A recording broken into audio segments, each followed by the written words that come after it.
Hello everyone. Today we're doing biotechnology. This is part of the Cambridge IGCSE biology. In my previous video I was talking about the changes in the IGCSE syllabus, and today I want to show you one of these topics, which is known or is called biotechnology.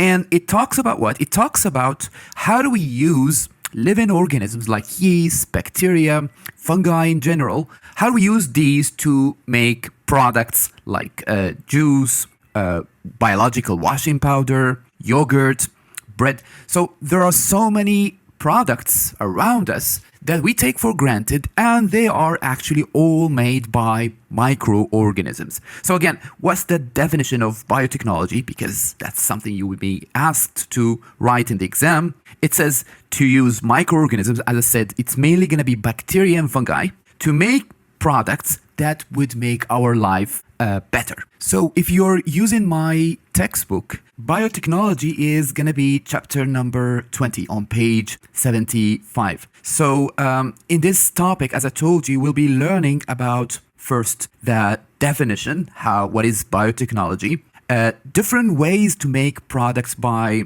using something called Fermenter, I'm going to tell you about in just a little while, some products like juice, washing powder, and also about the large-scale making of products like antibiotics. All right, so let's start with the first part of this lesson. One important product made by biotechnology is the antibiotic penicillin. Penicillin is the very first antibiotic produced by humans. Penicillin is naturally made by a fungus known as Penicillium. So the name of the fungus that we got this antibiotic from, the name of this fungus is Penicillium. It grows on our food.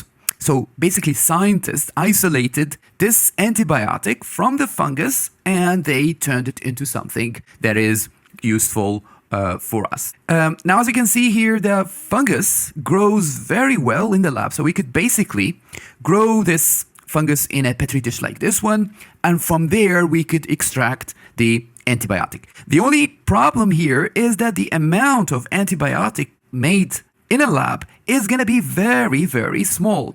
So in order to make large quantities of this antibiotic, we're going to have to find another way. And I'm going to show you in just a moment how do we do this using a device known as the fermenter. Here's a look at the fermenter. This is the device we're going to use to grow microorganisms. In the fermenter, we face two challenges. Basically, we need to apply the optimum growth conditions for the microorganisms to grow. We're interested in growing useful microorganisms like the penicillium I was telling you about. But at the same time, we want to prevent the growth of harmful microorganisms like pathogens, those that cause disease. Now, let's tackle each one of those issues separately. Let's start with the optimum conditions to grow microorganisms. So these could be summarized by this mnemonic called FATOM. So F stands for food, A stands for acidity, pH, T for temperature, the other T is for time, because growth of microorganisms requires time, O for oxygen, and M for moisture or water. So again, you would need all of these components to successfully grow microorganisms. Now, when you provide all of these components, the microorganisms would start to grow at fast rates. So again, for bacteria or fungi to reproduce rapidly, you would need all of these conditions. So once we have all of these provided, we also need to make sure, remember the two challenges, we also make sure that we're growing the right microorganism. We're not growing pathogenic bacteria or fungi. So before we set up or before we start our batch in the fermenter, we must make sure that we're getting rid of all of the pathogens because those are available everywhere. So we apply bleach or we apply steam to clean up the fermenter and make sure we don't have any contamination. Now, let's start talking about the optimum conditions inside the fermenter. So how do we set up the fermenter to make sure that the microorganisms, the useful ones, are growing at a fast rate? So let's start with the inlets here. So I have two inlets, one for bacteria here. Basically, this could be bacteria or fungi, depending on what you're planning to grow. And the second is for nutrients. Now, what are these nutrients that you need to grow bacteria or microorganisms in general, you would definitely need glucose because glucose is universal. It's needed as an energy source for respiration for all living organisms. But you do also need a source of nitrogen. Why nitrogen is such an important nutrient, or such an important element, I should say, for the growth of microorganisms? Nitrogen is a component of proteins, and proteins are very important for growth. They're very important to make enzymes. So for that reason, we need to supply those microorganisms with one of those three possible sources of nitrogen. One is going to be amino acids. These are the building blocks of protein. Ammonia as a gas. We could bubble this gas in the fermenter, or we could possibly dissolve some ammonium salts. All of these, or any of these, would do as a source of nitrogen. Now, other than this, we need to provide oxygen. So we bubble oxygen here at the bottom. Oxygen is needed for the microorganisms to respire aerobically, but we do also need to get rid of waste gases such as carbon dioxide. Carbon dioxide is acidic, and we have to get rid of excess carbon dioxide. So we have like a little chimney here on the top to let the carbon dioxide and other waste gases out of the fermenter. This will help to prevent the building up of pressure inside the fermenter. Now, to make sure that the fermenter is not overheating, we do have a cool water cycle running around the fermenter. Here shown in blue. This cool water cycle, we call it usually the water jacket, helps to cool down the fermenter because as those bacteria are respiring, they will release heat energy, and that will overheat the fermenter. Now, we must make sure that we're actually monitoring the temperature, so we know when to run this cold water cycle around the fermenter. And we must make sure that we're monitoring the pH changes. So we do have probes. What's a probe? A probe is a sensor to detect the changes of temperature and pH, because otherwise the changes in temperature and in acidity or pH would cause the enzymes of the bacteria to denature. Now, to make sure that the components, the nutrients, the oxygen, and the bacteria are mixed continuously, we do have a stirrer, and that stirrer just helps to basically to distribute the heat around the fermenter equally and to mix the components. So you can see here how this stirrer basically works. It's just some paddles to rotate continuously and make sure that none of the components is settling at the bottom, because otherwise the rate of reaction would slow down drastically. Lastly, once we grow the bacteria in these right conditions, they would make the products we're interested in. So this product could be an enzyme, could be some food components, it could be antibiotic. So we simply filter out these useful products and we get rid of all of the waste that we don't need. We're going to have a quick recap on the fermenter and its different parts. So I want you to pause the screen and try to find the right label for each of these numbers. Now, let's start with the bubbling of oxygen. Now, remember, the bubbling of oxygen takes place at part number 6. The oxygen is needed for aerobic respiration, and it's also needed to mix the components inside the fermenter. We do have the chimney on top of the fermenter to let the CO2 out, relieve the pressure, and get rid of the acidic carbon dioxide. We do have that paddle or the stirrer in the middle to mix the components. In addition, we have the water jacket to cool down the fermenter. The water jacket here is shown as part number 2. We do let the nutrients either from part 3 or 8, so both are acceptable here. And we detect the changes of pH or temperature by either probe. This could be either 7 or part 4. Mycoprotein is a meat substitute made in the fermenter from fungi. So basically, it would feel and taste like meat without consuming animal products. So that would be ideal for vegetarians or people who don't like to harm animals. Mycoprotein does have some important advantages over the use of animal products or meat. First of all, we're not killing animals. Second, it's quite rich with fibers, which help us in digestion. It's quite rich with iron, which is ideal to treat diseases like anemia. And above all, it is low in fats. Unlike beef, Quoron or mycoprotein, Quoron is the brand name of one type of mycoprotein. It's low in fats, and that would help to reduce the chance of heart disease. We're going to solve a question related to this topic from the IGCSE past papers. So this question is taken from my classified book. As I told you in the previous video, this book has two versions, one with questions and one that has all of these questions answered. So I basically took the mark scheme of questions and I've written the answers myself, so it makes it much clearer to read and understand what's meant by each answer. Now, let's solve this question here. It says, explain the functions of the following parts of the fermenter. So first one, it says stirrer.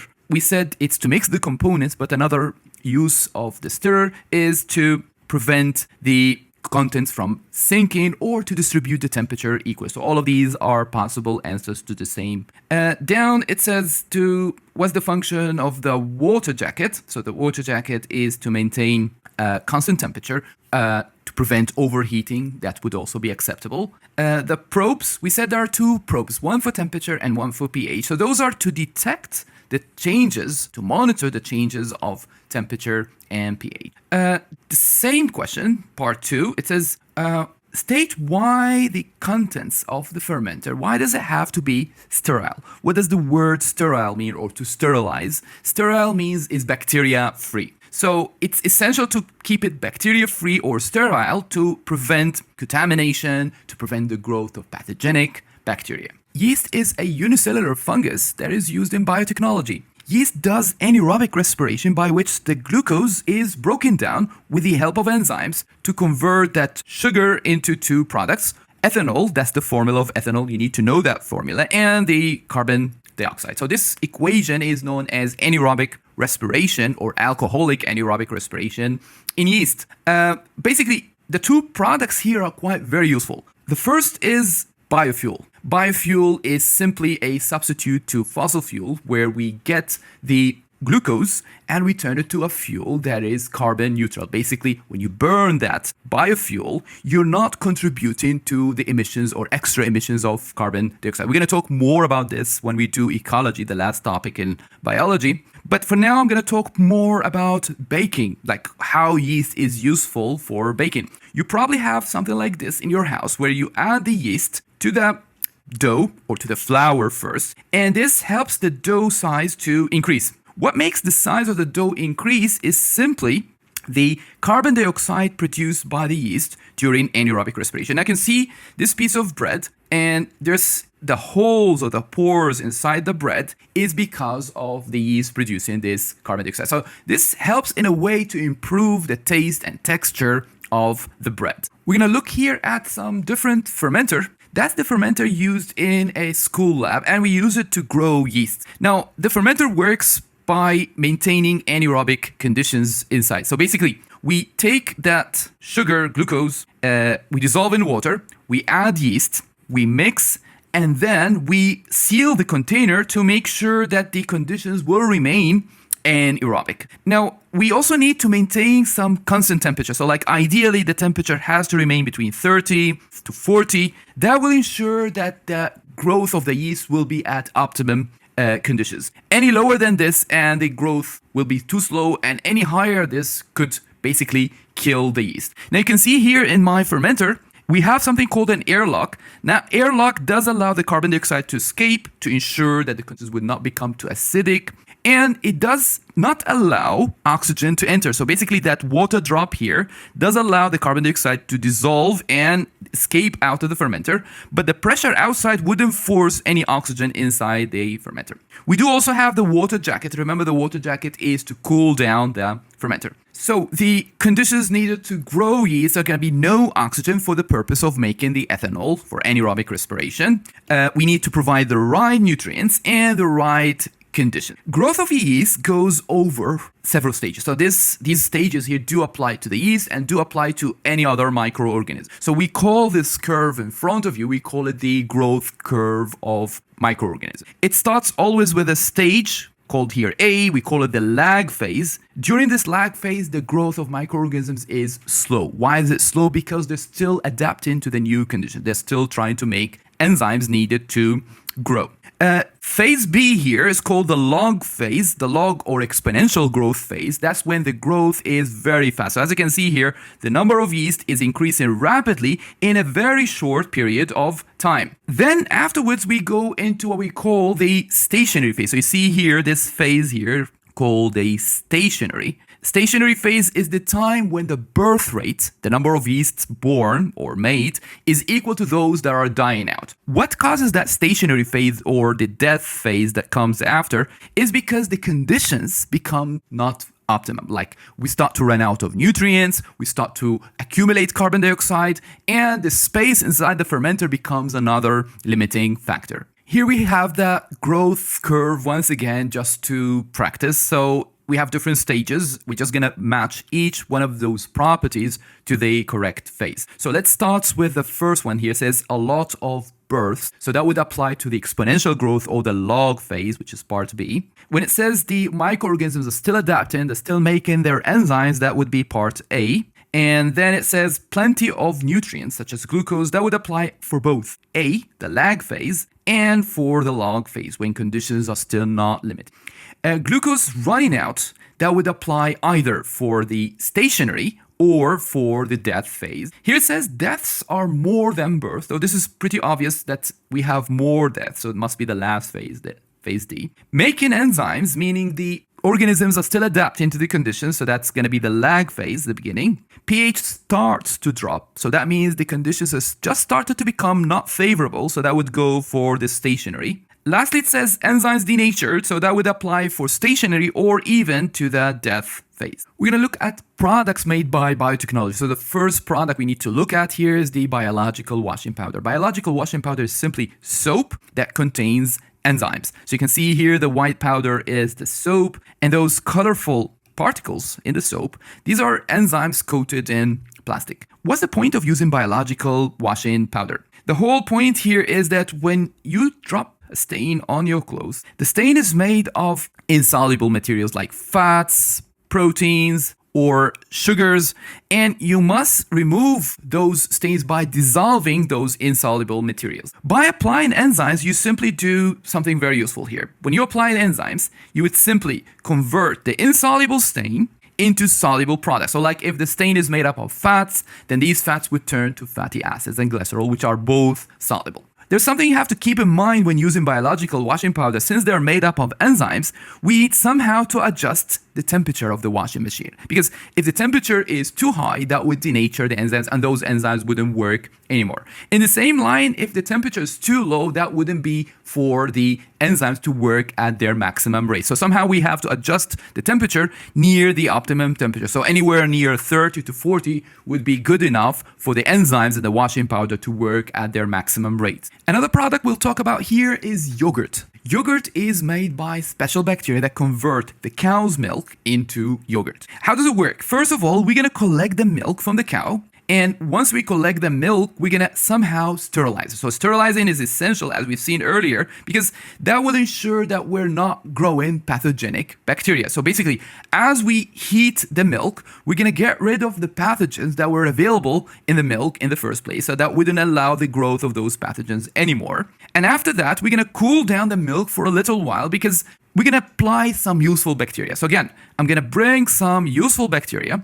Those bacteria can convert the sugar in the milk, called lactose, into lactic acid. This would help to provide the sour taste that yogurt has. Now, we need to cool down the milk, as I said, because if you put the bacteria before you cool down, then that would kill those useful bacteria. Afterwards, what am I going to do? I'm going to start processing the yogurt. So we have to add some preservative to make it last longer. We could add color. We could add flavors. So we're improving the yogurt so that would be better sold in the market. So again, what do we call this process that we do at the end? We call it downstream processing. What is downstream processing? It's simply add in flavors or colors, improving the texture, especially if you're making like frozen yogurt, and adding preservative to make the milk, or to make the yogurt, I should say, to make the yogurt last longer. I would like you to pause the screen here and try to arrange those events in the right order for the making of yogurt. So the first step here is going to be part B, because it says boil to sterilize the milk. So we have first to sterilize the milk to ensure that we're not growing any pathogens. Then afterwards, I will cool down the milk because we need to provide those useful bacteria. That is part D. And after that, what am I going to do? I'm going to put the bacteria, those bacteria that we've just added, those bacteria will convert the lactose into lactic acid. So that will improve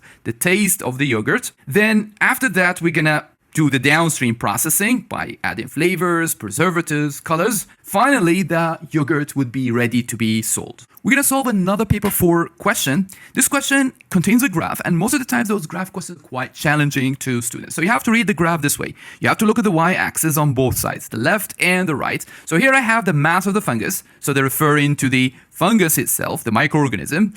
And here on the right, I have them yield all the product of penicillin. Now, I'm showing here the fungus in red just for simplicity. The first question is asking us, state the time interval which the fungus grew at its maximum rate. So it's simply, you have to look at the graph and you have to find where on this red curve is the graph steepest. So you can see here somewhere here, that's like the time where we had like an exponential or log phase for this fungus, and the growth is quite very fast. So I can choose anywhere 40 to 50, that would be the ideal time of growth. I need to state the time, the units, so let's just say hours, that would be ideal. Then afterwards, it says, state the type of nuclear division occurs during the growth. So the word growth here is the key term because we have 2 nuclear divisions in our syllabus. One is called mitosis with a T, and the other one is called meiosis.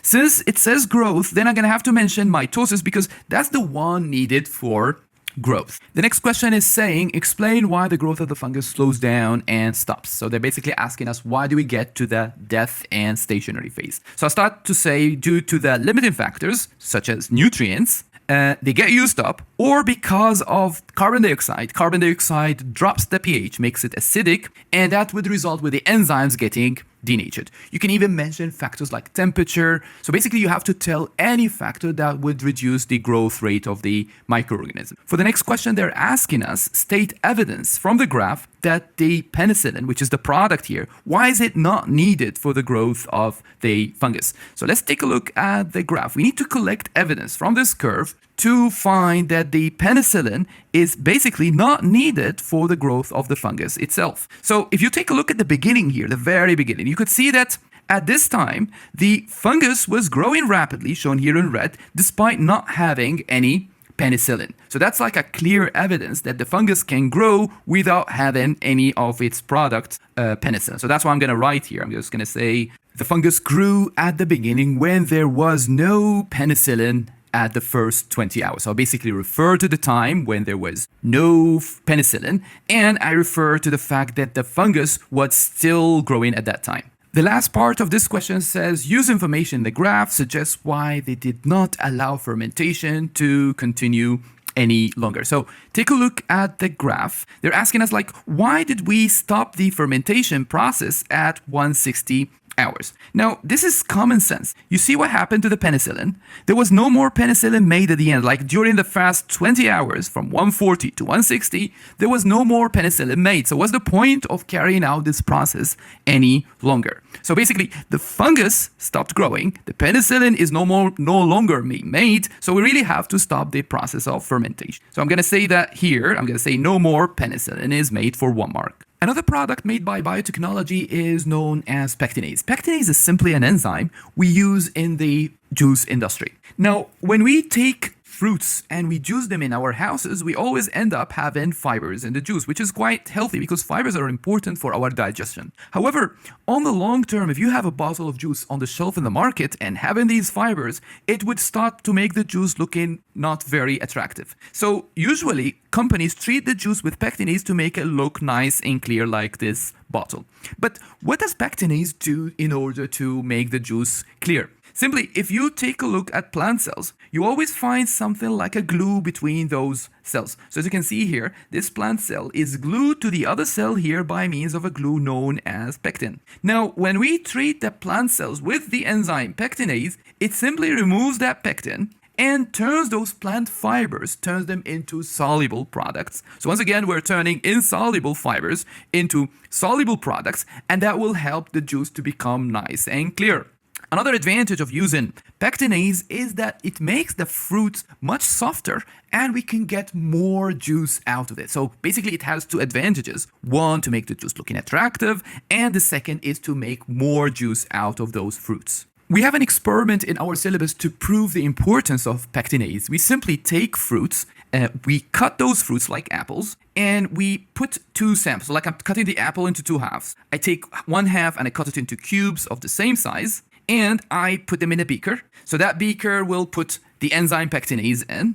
And we take another set from the same apple and we put just water. This would work as a control. So once again, what I have here, I have two beakers, one that has the enzyme pectinase and the other one just has water. And we leave it for like a couple of hours. After that, we check and we measure the volume of the juice made in each case. And as I told you earlier, having pectinase makes the fruit softer and you can get more juice out of it. So basically, I'll take each one of those beakers, I'll filter the juice, and I will see the volume. I'll measure the volume in the juice in each case. And I'm expecting the batch or the half of the apple where I had the pectinase, I'm expecting to get more volume of juice in this case. The last product I'll talk about today is known as lactase. So lactase is made in the fermenter and is used to treat a problem that some people are born with. This problem is known as lactose intolerance. So those people can't make the enzyme, which is naturally found in our gut and helps us to digest lactose. With those people that have the intolerance, basically the lactose remains in the gut, it ferments there, and it makes them feel uncomfortable. So by treating the milk with lactase, we would help us to make products like lactose-free milk or even chocolate that is free of lactose. So when people with the intolerance consume those products, they wouldn't have any problem. I want to show you how is this lactose-free milk is made in the lab. So simply we take the milk and we run it in a column. This column has beads and those beads contain, and let me show you those beads. So they're like jelly beads that contain the enzymes inside. So when I'm running the milk inside this column, simply the enzymes on those beads will digest the lactose and the milk will come out at the bottom without the lactose after the lactose has been digested by these enzymes. So what's the point of having the enzymes stuck on these beads? Simply having the enzymes here on those beads will help us in two ways. First, it would help us to recycle those enzymes so the milk here wouldn't have any of those enzymes. Second, the milk that those people would drink, they wouldn't have those enzymes because having enzymes in the milk basically could cause them some allergies. I want to show you my website where you have resources for both IGCSE biology and chemistry. So this includes videos like the one we had today. Those videos would cover the entire syllabus. You also have notes like the one I showed you earlier that include every little detail of the syllabus. You have classified exam papers, and these classified exam papers are solved. So there are questions for paper 2, 4, and 6, and they are all solved for you.